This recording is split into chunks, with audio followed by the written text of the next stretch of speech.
Good afternoon, everyone, and thank you for joining us today for this post-presidential trip readout.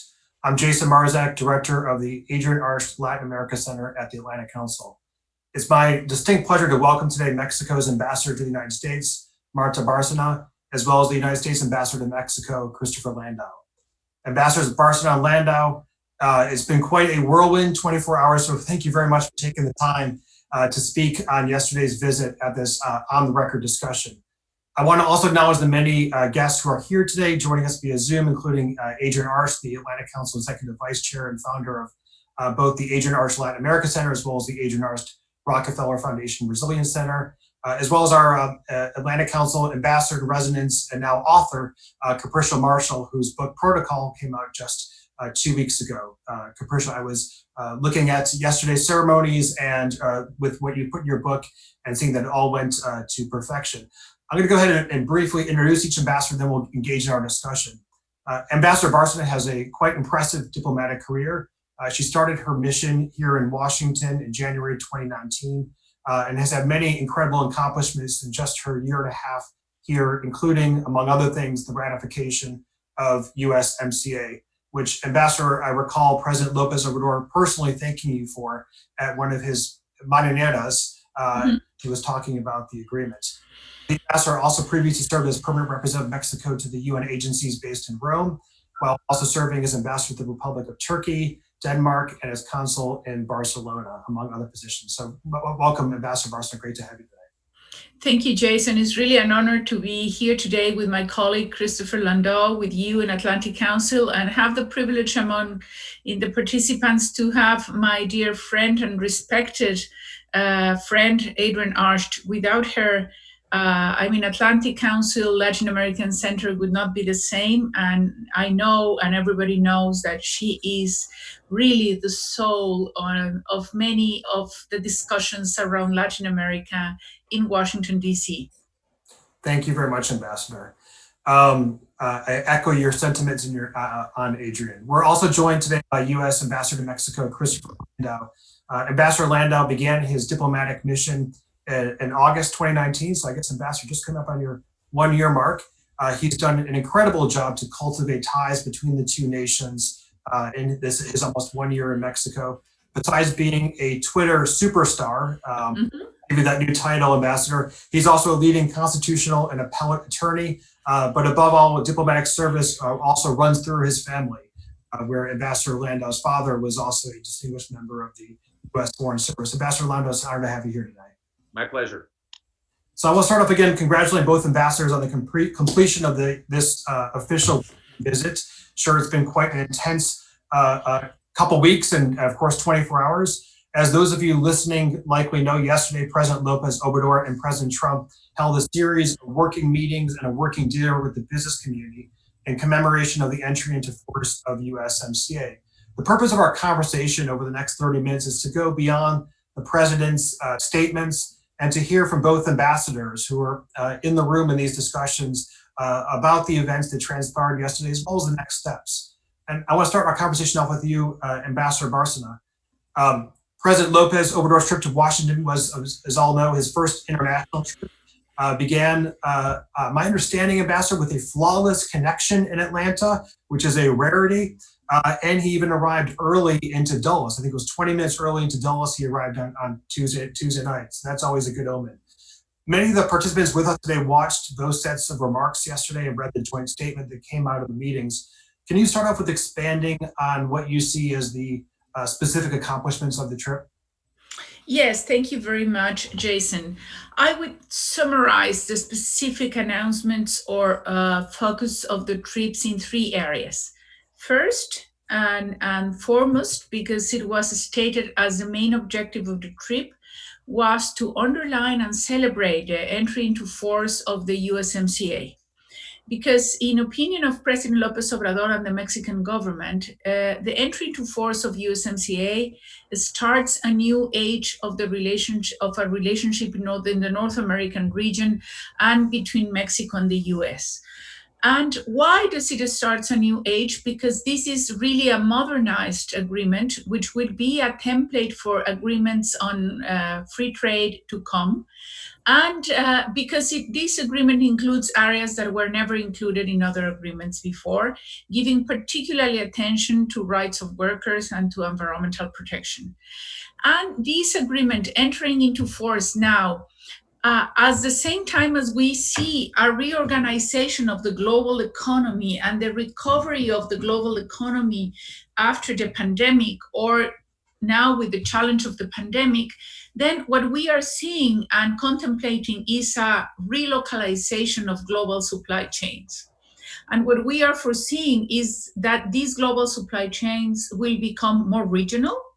And so combining both USMCA and this trend towards regionalization of global value chains, what we will see is really an incredible opportunity for the North American region to strengthen itself and to create more jobs, open new factories, increase the co-relationship among the three countries.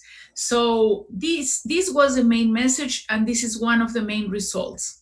So how are we seeing this? That relocalization of global value chains towards the North American region and a more integrated North American region in all areas. Second, we during this pandemic, Mexico and the US have cooperated intensely in different areas, in different sectors, on how to tackle the challenges of the pandemic. From keeping the border open for essential sectors, protecting the health of our citizens, particularly at the border region, to how to be able to keep the value chain of the personal protective equipment, and at the same time how to get the equipment that we needed in Mexico at a certain moment in which we needed urgently ventilators. The US gave us, the President Trump gave us the help that Mexico needed to, so that we could bring to Mexico 600 ventilators that were needed urgently in Mexico. Now we are seeing that we progress a lot, but that we have in front of us still challenges, and particularly focus on the border area. I had the privilege yesterday night of sharing the table with Vice President Pence, which is very much focused on this cooperation, how to enhance the cooperation, fighting the pandemic of COVID-19, particularly in the border region. And also the two presidents spoke about the different policies and measures that they have taken at both sides of the border to deal with this challenge, and to continue to cooperate in access to medicines, to vaccines, to exchange information on how the research on vaccines is going. Thank you very much. The third issue, much, it's the recognition to the importance of the Mexican community in the US by both presidents. Yeah. So I think it's, in summing this up from your perspective, it's really the commemoration of the USMCA, the vetting of the USMCA, and also looking at next steps with regard to coronavirus cooperation. And we'll get maybe some of the additional specifics on that. Ambassador Landau, building on some of Ambassador Barcenas' comments on the accomplishments, what would you say were the major wins, especially things that hadn't occurred prior to this trip that were accomplished during this trip? Looking forward for the bilateral relationship. Yeah, thanks, Jason. I think the most important thing, frankly, is just that the presidents of Mexico and the United States got to meet each other in person, got to spend some time together to talk in a fairly relaxed setting about what's on their mind. It was a fairly free-flowing discussion. I'd say there, as Ambassador Barson just alluded to, it was a lot of discussion of COVID and how each of our countries is handling it, how we're dealing with issues like testing, like ventilators and medical equipment, reopening the economy. And I think President Trump certainly was very interested to hear how President Lopez Obrador is approaching the issue and had a lot of questions for him about that. I just think more than anything, it is useful when you want to have a relationship with someone to actually have met that person. There's only so far you can get on the telephone. And, I think our presidents have met each other, presidents of, different political parties in both countries, consistently going back for half a century. And I think it's just very, very valuable, given the numerous things on the U.S.-Mexico agenda at any given time, that tradition continued. It's not optimal during a worldwide pandemic, especially when the president of Mexico, makes a very big point of flying commercial. That is something, obviously, that, the connection to Atlanta makes things a little bit more complicated. But, I actually want to give a shout out to your own Capricia Marshall here, Ambassador Marshall, who's a dear friend of mine for more than 20 years. Made a point to me. We were discussing protocol the other day in connection with the release of her new book. And, she made an excellent point that at the end of the day, people think protocol is all stuffy things, but protocol is really about making people feel comfortable and making sure there are no surprises. And, I think, in that sense too, I think that the meeting went very well. I think there was not a lot of drama. And, my sense is that everybody felt pretty relaxed. I'll say one thing that I thought was very important, that at the dinner last night, obviously we're doing social distancing. So tables that usually hold 10 people, we're only holding 5. It's not easy holding an official working visit dinner at the White House in the East Room during a worldwide pandemic. But everything seemed to go very well. And there were 11 representatives of the private sector from each country at the dinner. And I thought that was so great, just to bring to the leaders' attention some of the very specific concerns that the private sector leaders have. I mean, both the leaders, I think, as Ambassador Barcena said, are very focused on how we now build on the foundation of USMCA in a very concrete way. How do we get investment rolling in North America again, particularly as we're trying to recover from the COVID economic shock?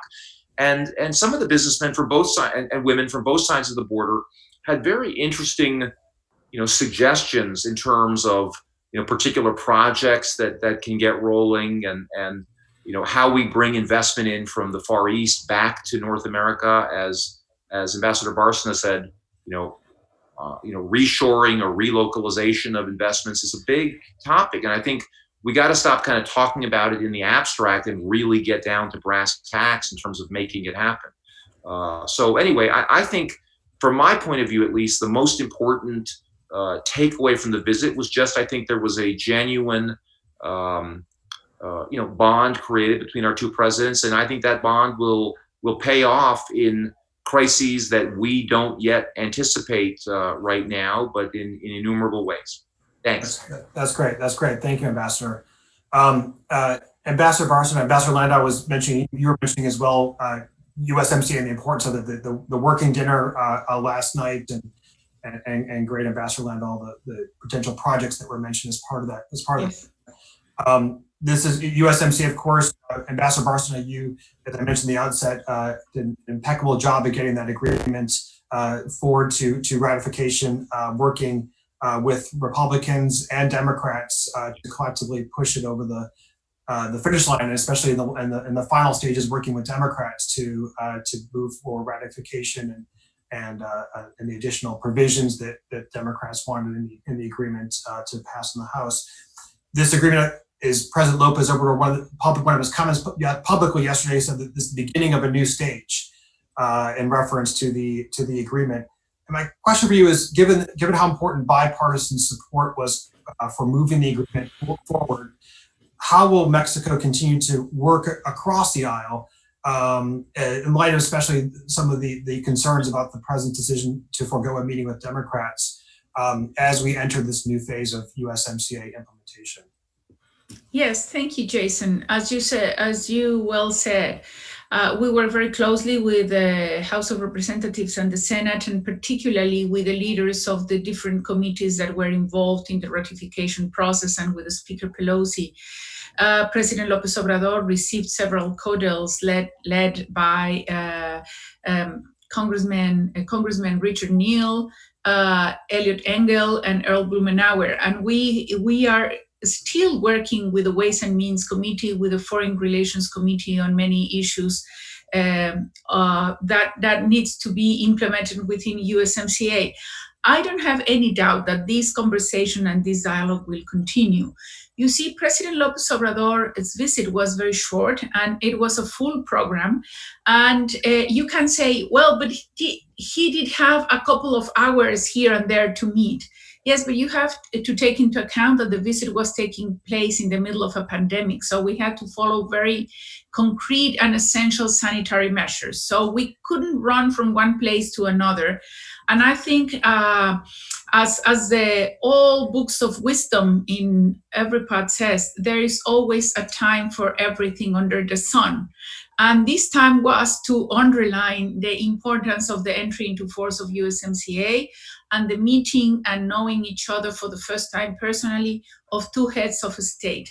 Does that has to be interpreted that we didn't pay attention to the Democrats? Totally wrong. We will continue to work with the Democrats. We recognize that they work very hard for the USMCA ratification process. We appreciate enormously their input in areas as labor rights and environmental rights, and we will continue to work with them. At the same time, I have to say that we work at the embassy very closely also with Congress, and particularly with the Hispanic caucus, in issues that are of paramount interest for the Hispanic community and for the Mexican community. And I'm sure that above anything, all politicians understand very well that they have to keep the interest of the country in mind above any particular and party interest. And I'm sure that both Republican and Democrats understand the relevance of Mexico, and that we in Mexico understand the relevance of keeping this dialogue with both political parties in the areas and in the issues that this dialogue is needed. Thank you, Ambassador. Ambassador Landa, I want to go back to you on the working dinner last night. And what as we look toward implementation of USMCA, as we've been discussing in this conversation, we never would have imagined that we'd be implementing USMCA in the middle of a global pandemic, and in the middle of the supply chains between the US and Mexico, which rely upon just-in-time production. Was there some conversation, or what were some of the takeaways with regard to the role of the private sector as we enter this new phase of the relationship, especially with regard to the importance of supply chain continuity amid the continued pandemic? That's an excellent question, Jason. I think, frankly, my biggest takeaway from the last 3 months of my life, or 4 months now, I guess it is, in the pandemic, is that we need to do more to strengthen the institutions that we have in place to regulate the flow of commerce, or just to protect these supply chains. The integration of our economies, I think, over the last 30 years, first under NAFTA, now under the USMCA, has outstripped our institutional structures, as we found out to our dismay over the last few months, as each of our countries, unilaterally, shut down its economies. The problem is, frankly, more complex because we're both federal republics. So we have our central governments. We also have state governments who are shutting things down.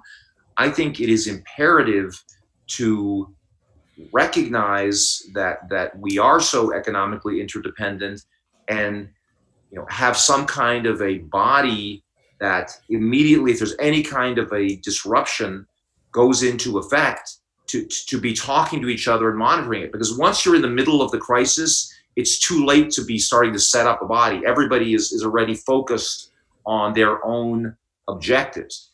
And I'll say, both Ambassador Bárcena and I think we're fielding phone calls feverishly, particularly in the first month of the crisis. What was designated essential industries in Mexico did not mirror what was designated essential industries in the United States. And of course, the United States we had some guidelines that were issued by DHS, but ultimately it was the states that implemented that. And I think kind of, with spit and chewing gum, we managed to get through the crisis in a very improvised manner.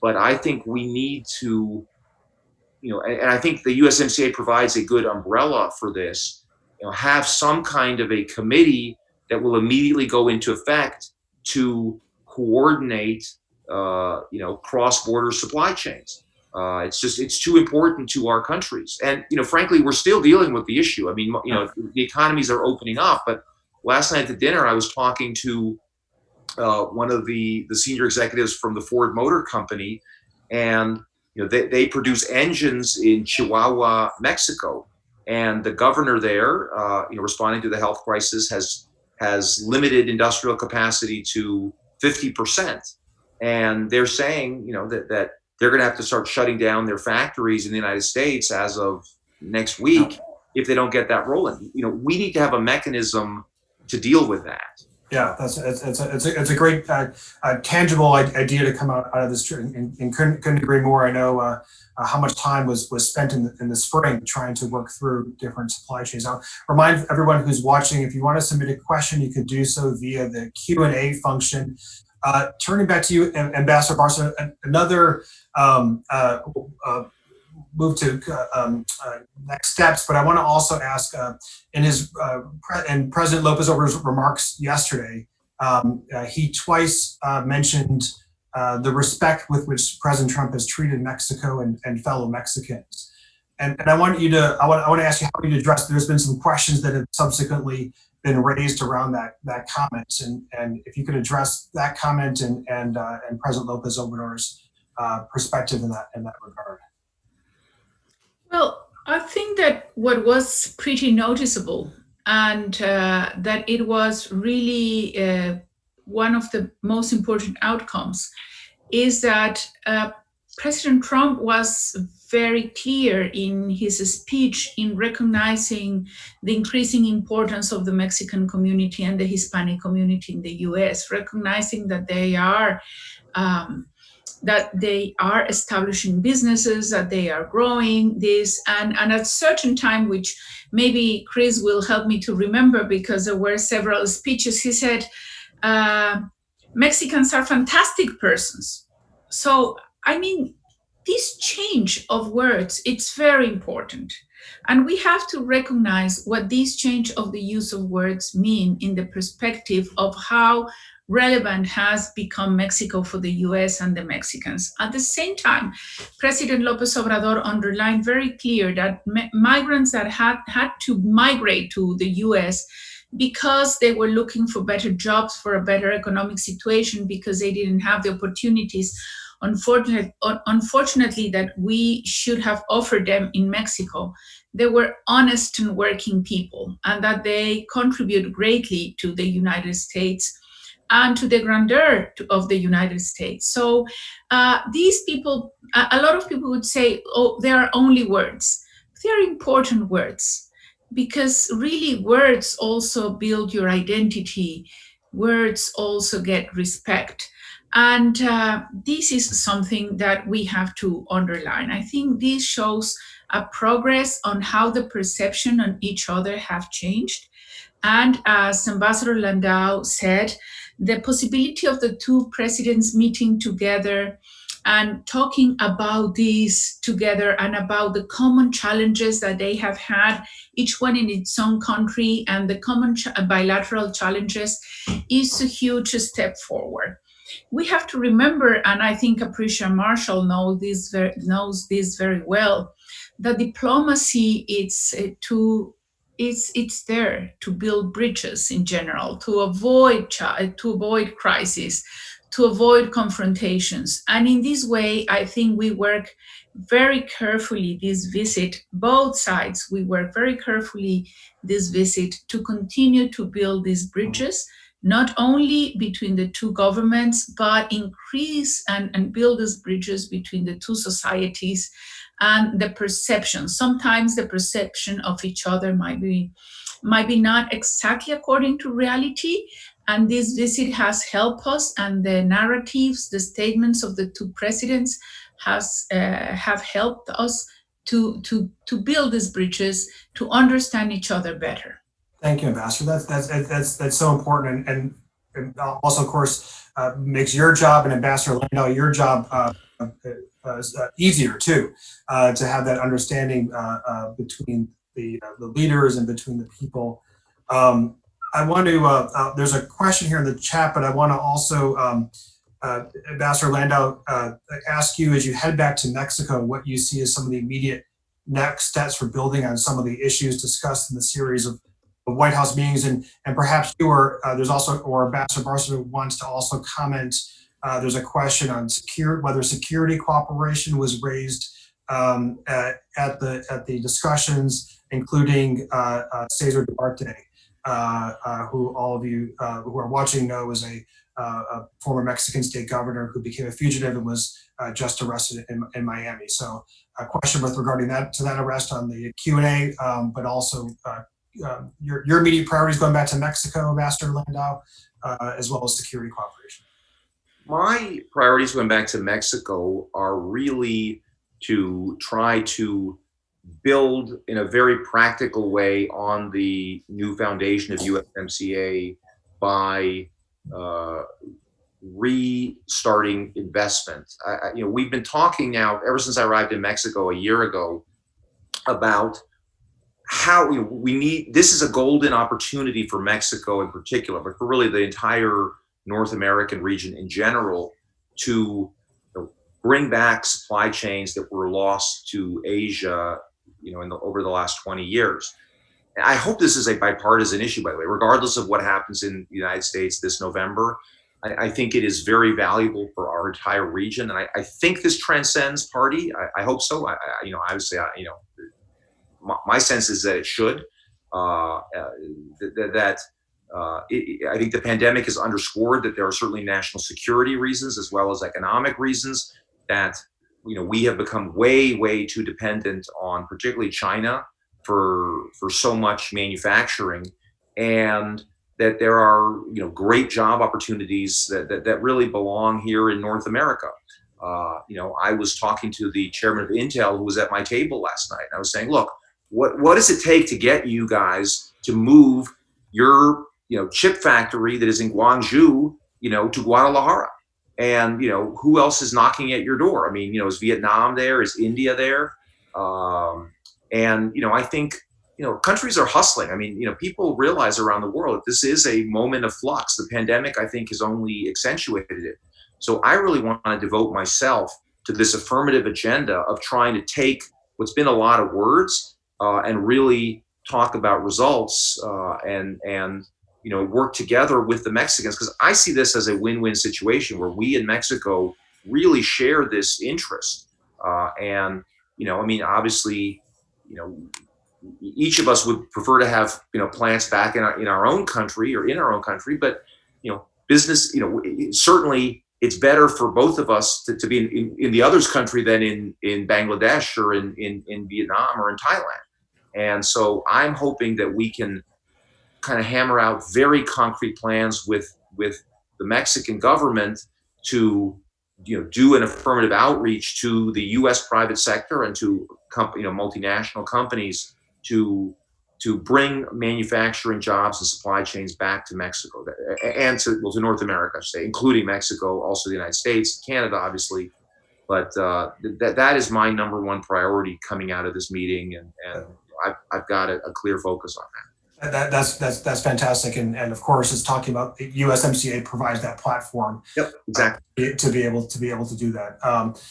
We're out of time, Ambassador Barstow. I want to give you an opportunity to also have a last comment on what you're seeing as your next priority now, in addition to hopefully both of you getting a little bit of rest.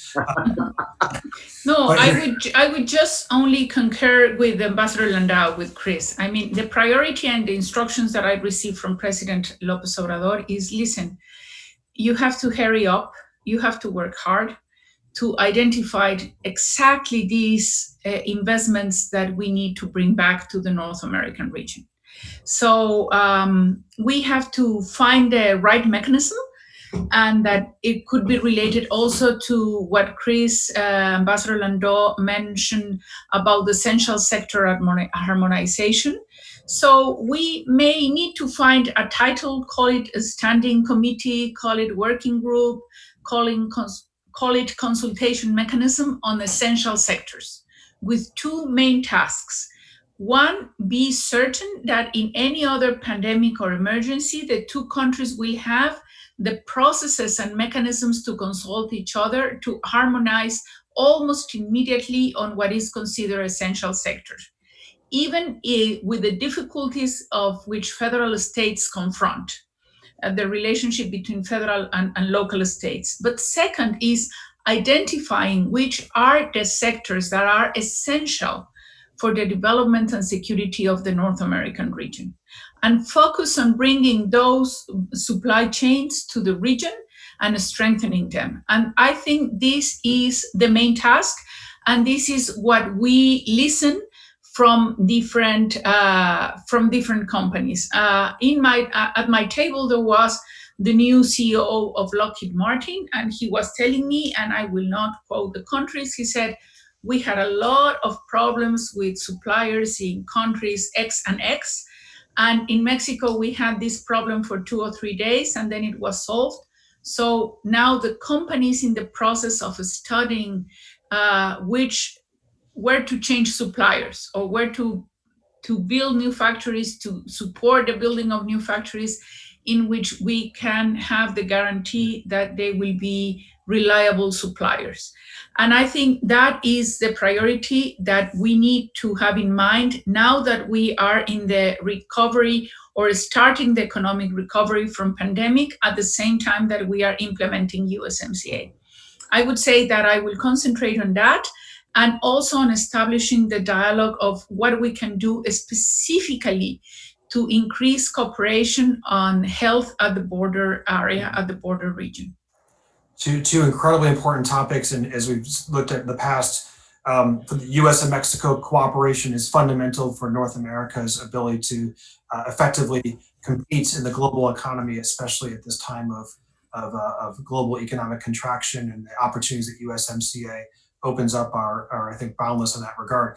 I also want to reiterate the continued support of the Adrian Arch Latin America Center and the Atlantic Council in achieving these objectives of making sure that USMCA works efficiently and effectively and beneficial for North America. So look forward to that. And with that, I want to also thank Fernanda Perez on my team, Pablo Reynoso, who put this event together in just a few hours. And also a huge thank you to Ambassador Landau and Ambassador Barcelona for taking this time out of your schedules on a very important day, a very historic week for the United States and Mexico, and for this inside readout of the conversations and next steps from President Lopez over his trip to Washington.